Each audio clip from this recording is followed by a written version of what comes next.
It opened up the wine. Very, very good.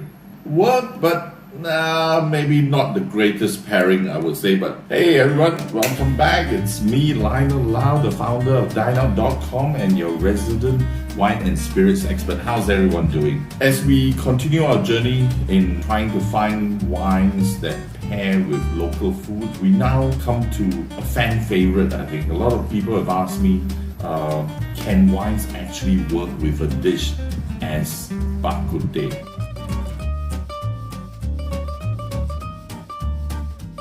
I'm not sure everyone will agree with me. I think there were some comments when I did the beef noodle. Some people say you can't pair wines with soup.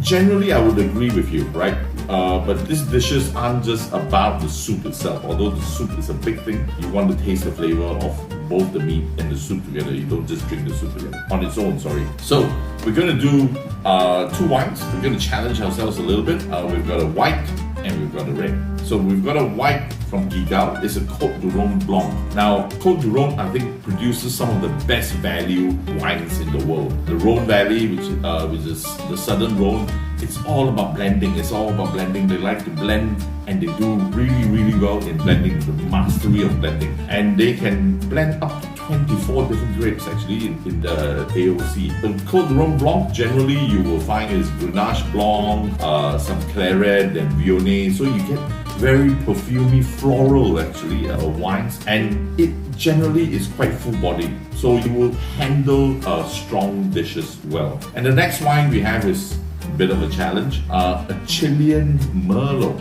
from a great producer called Casa L'Apostole. So we're going to try that, and we're going to see which one works better with Bak Kut Teh. Well, for those people who are maybe a bit unfamiliar with Bak Kut Teh apparently came from the Fujian province in China, where they had a dish which is like this, is a pork broth cooked with some dried bean curd and lots of herbs. But generally it is regarded that this dish was recreated to its current form in a town called Klang, which is where the port is in just outside Kuala Lumpur. The Hokkiens recreated this dish from Fujian, where it was like literally a one dish meal, right? For the port workers, they eat early in the morning. It's a heavy dish, and it pretty much lasts them the whole day. So it's a classic dish. Since then, there have been various versions of Teochew. I'm not even going to mention the Singapore version because I don't think that's Bak Kut Teh, my opinion. Very excited news. We've got a sponsor on our videos. It's none other than you see some really, really nice glasses that we'll be using from none other than the wonderful people at Short Sweezel. Wonderful glasses, and I'm happy to introduce this range, which I think it's a fantastic range. It doesn't go by the grape type, it literally goes by the wine style, right? So let's taste some wine. So as we always say, we need to taste the wine first. So this is a stemless glass. I kind of like this, especially with Asian food.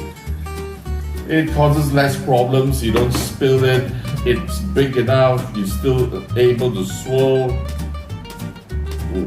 This is a Côte du Rhône Blanc from Gigal, a wonderful producer, although more known from the Northern Rhône. Straight away you get all that flowers, white flowers especially. Jasmine, totally perfumey. So we're going to give it a taste.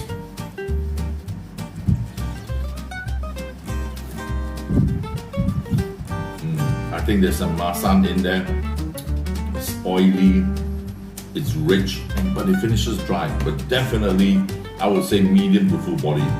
Nice. So then we try a little piece of mushroom, a little piece of meat with a bit of the broth. Let's give that a go.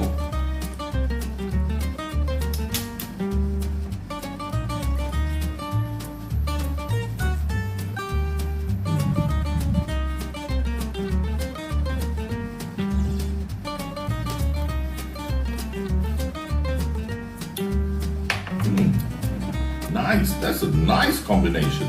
Very nice. It opened up the wine much more. And the nice dry finish just clears all that oil from that broth and that pork. Very, very good. Now, and let's see how the red pairs. So Chilean Merlot, Get a bit of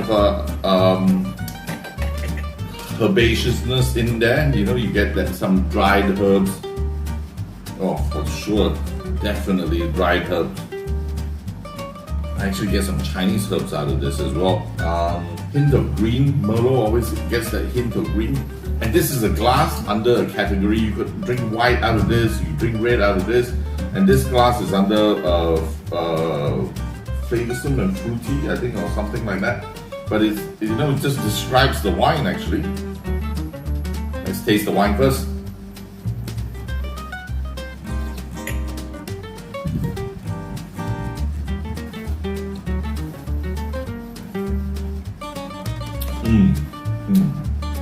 So, some people ask me, why do I do that? As I do that, I run that wine through my mouth. It opens up the wine because the aeration gets it spread out and the flavor is all around your mouth, and then you can taste all the different flavors out of it. That's the whole idea, right? So let's taste, this time let's taste a little bit of the fuzhou, which is the dried bean curd sheets. And of course some meat as well, with a little bit of the broth.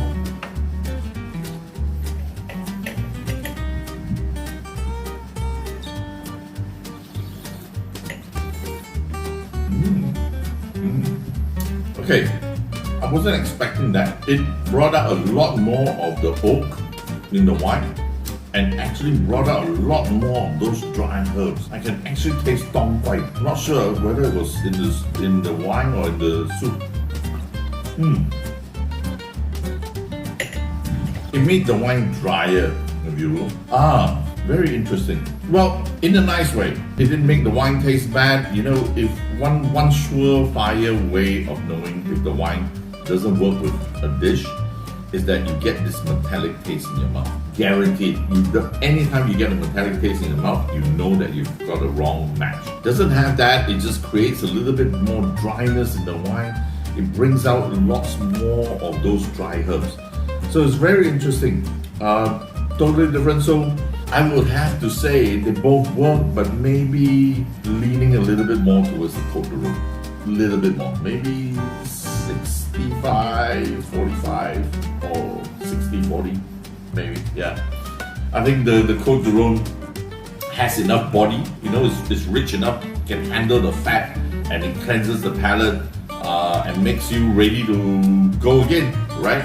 And that's the whole idea. Whereas the red, the Merlot work, but maybe not the greatest pairing, I would say, but I was quite surprised. I had high hopes for the Chilean Merlot to work with the Bak Kut Teh. But who knows, maybe we'll try another red the next time. So there you have it, guys. I think that was a good experiment. The Côte de Rône, like I said, in my opinion, I would lean more towards it. As usual, these wines are available on Dine Out. The Côte de Rône Blanc is 98 ringgit only. It's a very, very good wine. Very, very versatile with food. You will match a lot of food with a Côte de Rône Blanc. They have a Côte de Rône Red as well. Don't underestimate the Côte de Rône Blanc. 98 ringgit on dineout.com. And the Casa L'Apostol or the L'Apostole Cuvée Alexander Merlot, maybe not so well with the Bak Kut Teh this time, but I'm sure you will enjoy this Merlot nonetheless. It is a very good Chilean Merlot at 132 ringgit a bottle on dineout.com.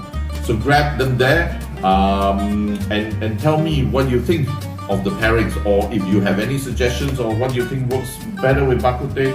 I'm all ears. Please do comment, like our videos and share them, right? And I'll see you back here again soon. Bye.